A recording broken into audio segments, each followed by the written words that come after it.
Here we have a SE2, Mamod SE2, around about 1948, 1949.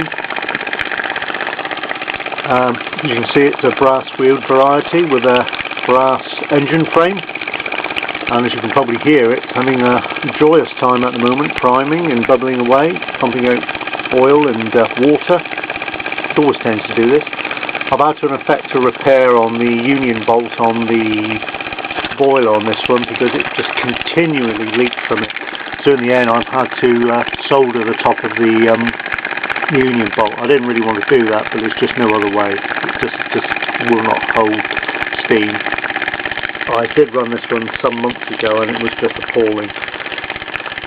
Now we seem to have at least an engine that's turning over at a reasonable rate of knots. I'm using an SE3 safety valve in this one because the original safety valve, the spring tends to be a little bit weak, so the SE3 one works a treat. This one is completely untouched by the restorer's hand. There's no paint that's been reapplied to the base or to the firebox or to the engine frame. It is completely original. As you can see, it's got a small regulator on the engine frame which does work to a certain extent. This, I would say, will probably say a proper SE2. It's got an SE2 size boiler with a whistle. I've got another one like this which is got essentially what is an SE1 boiler.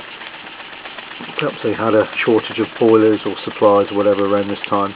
Bear in mind it was the post-war period and Britain was essentially bankrupt after the World War II, and consequently materials were extremely scarce and hard to get hold of. And you can see it runs over very quietly, very smoothly, produces a lovely chuffing sound. You can almost get it down to a crawl. It's a very short stroke engine, so they start up quite quickly and run quite smoothly. Very small bore cylinder, very much sort of in keeping with the small overall dimensions of the engine.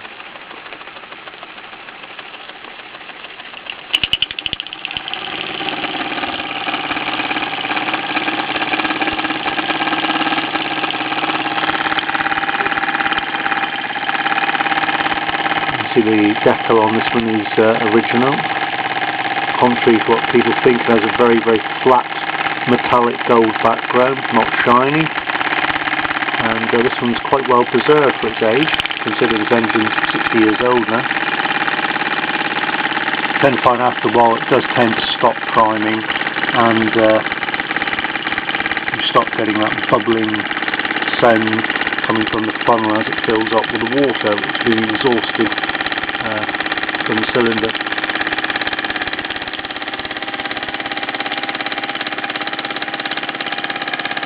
So there you have it, a 1948 SE2, flat base obviously, and quite sort of sought after engines on eBay.